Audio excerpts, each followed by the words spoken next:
السلام علیکم۔ آپ کی خیریت چاہنے والا خیریت سے ہے۔ ہماری یہ ویڈیو خیبر پختونخوا مردان کے دلکش پہاڑوں کے دامن میں چھپے ایک راز پر مبنی ہے۔ تخت پائی کے قدیم کھنڈرات جہاں وقت جیسے تھم سا گیا ہو۔ تخت پائی دو الفاظ کا مجموعہ ہے۔ تخت یعنی تخت یا اونچائی، اور پائی یعنی پانی یا چشمہ۔ دوسرے الفاظ میں تخت پائی سے مراد اونچی جگہ یا پہاڑی پر موجود قدرتی چشمے کے ہیں۔ شروعات میں یہاں پہنچنے کے لیے پتھریلے پہاڑی راستوں سے گزرنا پڑتا تھا، مگر اب حکومت نے سیاحوں کی سہولت کے لیے خوبصورت راستے اور سیڑھیاں بنا دی ہیں، جس کی بدولت یہاں تک رسائی آسان ہو گئی ہے۔ تخت پائی مردان میں موجود ایک بدھ مت خانقاہی ایسے کھنڈرات ہیں جو پہلی صدی عیسوی میں معرض وجود میں آ کر 7ویں صدی تک قائم رہے۔ یہ قدیم کھنڈرات یونیسکو کے عالمی ورثے کا ایک گراں قدر اثاثہ ہیں، جو تاریخ اور تہذیب کی عظمت کو آج بھی زندہ رکھتے ہیں۔ یہ کھنڈرات بظاہر تو محض پتھر ہیں، مگر ان کے اندر ایک قدیم تہذیب کی لازوال کہانی پوشیدہ ہے۔ بدھ مت تہذیب کے حوالے سے تخت پائی کے یہ خانقاہی کھنڈرات ایک عظیم مرکز کی حیثیت رکھتے تھے۔ یہ مقام صدیوں تک گندھارا تہذیب کا دل رہا۔ یہاں پہ مذہبی رسومات ادا کرنے کے لیے چھوٹے چھوٹے اسٹوپاز اور عبادت گاہیں بھی موجود تھیں۔ چونکہ تخت پائی کے یہ خانقاہی کھنڈرات بدھ مت تہذیب کے عظیم مذہبی اور تعلیمی مرکز تھے، تو یہاں مذہبی اجتماعات منعقد ہوتے تھے۔ یہاں پہ زائرین عبادات کے لیے آتے اور شمالی ہندوستان کے مختلف علاقوں سے اسٹوڈنٹس علم و روحانیت حاصل کرنے کے لیے یہاں کا رخ کرتے تھے۔ آپ دیکھ رہے ہیں کہ ان کھنڈرات میں چھوٹے چھوٹے رہائشی کمرے موجود تھے۔ ہر کمرہ نہایت سادہ اور محدود سہولتوں والا تھا، تاکہ خانقاہی زندگی کی اصل روح کو برقرار رکھ سکیں۔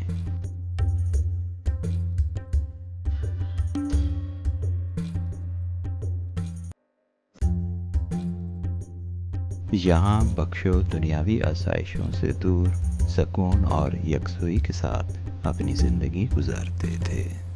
یہ کمرے یا یہ کھنڈرات اس بات کی یاد دلاتے ہیں کہ بدھ مت خانقاہی نظام میں سادگی ہی سب سے بڑی دولت سمجھی جاتی تھی۔ اس کی تعمیر میں پتھر اور مٹی استعمال کی گئی، اور اس کے ڈھانچے کو پہاڑوں کی قدرتی ساخت کے ساتھ ہم آہنگ کیا گیا۔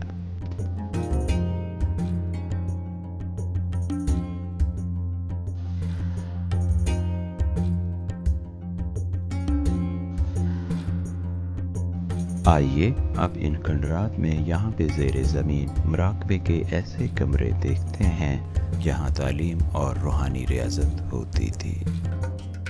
مراقبے کے ان کمروں کو دیکھنے کے لیے ہمیں ان سیڑھیوں کی مدد سے نیچے کی جانب جانا ہوگا۔ اب یہاں سے ہم اس کے اندر جائیں گے۔ امید ہے کہ آپ میرے ساتھ ہیں۔ تخت پائی کے بدھ مت کے کھنڈرات میں زیر زمین مراقبے کے لیے کل 59 کمرے موجود تھے، مگر اس وقت ان میں سے چند کمرے آپ کو دکھا رہے ہیں۔ عبادت گزار ان زمین دوز کمروں میں کچھ وقت بیٹھ کر گزارتے تھے، اور پھر یہاں پر آ کر چہل قدمی کرتے تھے۔ کچھ دیر چہل قدمی کے بعد عبادت گزار دوبارہ ان کمروں کی طرف رخ کرتے تھے۔ زمین دوز ان کمروں کا بنیادی مقصد یہ تھا کہ عبادت گزار دنیاوی شور سے الگ تھلگ ہو کر روحانی ریاضت اور مراقبہ کر سکیں۔ ہم یوں بھی کہہ سکتے ہیں کہ زیر زمین عبادت کے لیے چھوٹے چھوٹے کمرے تعمیر کیے گئے تھے، تاکہ بدھ مت خانقاہی زندگی کی ضروریات کو پورا کیا جا سکے اور ان کی ترتیب خانقاہی نظام کو بخوبی وضع کیا جا سکے۔ تو اس طرح ہم کہہ سکتے ہیں کہ بدھ مت خانقاہی زندگی کی ضروریات کو پورا کرنے کے لیے اور ان کی ترتیب خانقاہی نظام کو بخوبی ظاہر کرنے کے لیے یہاں پہ زیر زمین عبادت کے لیے چھوٹے چھوٹے کمرے تعمیر کیے گئے تھے۔ بدھ مت قوم مہاتما بدھ کی تعلیمات پر عمل کرتے تھے، تو اس طرح بدھ مت قوم کا مذہب اخلاقی زندگی، خواہشات سے نجات اور نروان کے حصول پر مبنی تھی۔ یہاں پہ لفظ نروان سے مراد ایک ایسی روحانی حالت ہے جس کا بنیادی مقصد خواہشات اور دکھ سے مکمل نجات، سکون قلب اور آزادی ہے، جبکہ لفظ خانقاہی سے مراد دنیاوی خواہشات سے الگ ہو کر روحانی عبادتی زندگی گزارنا ہے۔ دنیا بھر میں تخت بائی کے کھنڈرات جیسے ہزاروں بدھ مت خانقاہی مراکز موجود ہیں۔ ان میں سے زیادہ تر جنوبی ایشیا اور مشرقی ایشیا میں موجود ہیں، مگر ان سب میں سے تخت بائی کے کھنڈرات یونیسکو عالمی ورثہ کے تناظر میں دنیا بھر میں منفرد مقام رکھتا ہے۔ بدھ مت کے پیروکار سب سے زیادہ ایشیائی ممالک میں آباد ہیں، جیسے کہ چین، Japan, Thai land, Sri Lanka, Vietnam اور کمبوڈیا ہیں۔ دنیا بھر میں بدھ مت کے ماننے والوں کی کل تعداد سن 2026 کے مطابق 520 ملین یعنی 52 کروڑ ہے، جو عالمی آبادی کا 7% یعنی 7% پر مشتمل ہے۔ لہٰذا اس کے خانقاہی ڈھانچہ کو اس طرح بیان کیا جا سکتا ہے جیسا کہ رہائشی کمروں کے حوالے سے چھوٹے اور سادہ کمروں میں بخش و رہائش پذیر ہوتے تھے، اسی طرح اسٹوپا مذہبی رسومات اور عبادات کے لیے استعمال ہوتے تھے۔ اس کے ساتھ عبادت گاہیں اجتماعی عبادت اور مذہبی تقریبات کے لیے اور تعلیمی اور مراقبے کے حوالے سے بڑے ہال اور زیر زمین مراقبے کے کمرے جہاں تعلیم اور روحانی ریاضت ہوتی تھی۔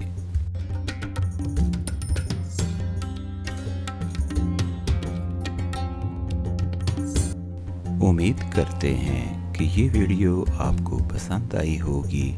برائے مہربانی کامنٹ سیکشن میں اپنی قیمتی رائے کا اظہار ضرور کریں۔ انشاءاللہ اگلی ویڈیو کے ساتھ آپ سے دوبارہ ملاقات ہوگی۔ اپنے لیے اور اپنے پیاروں کے لیے اپنا بہت خیال رکھیں۔ شکریہ۔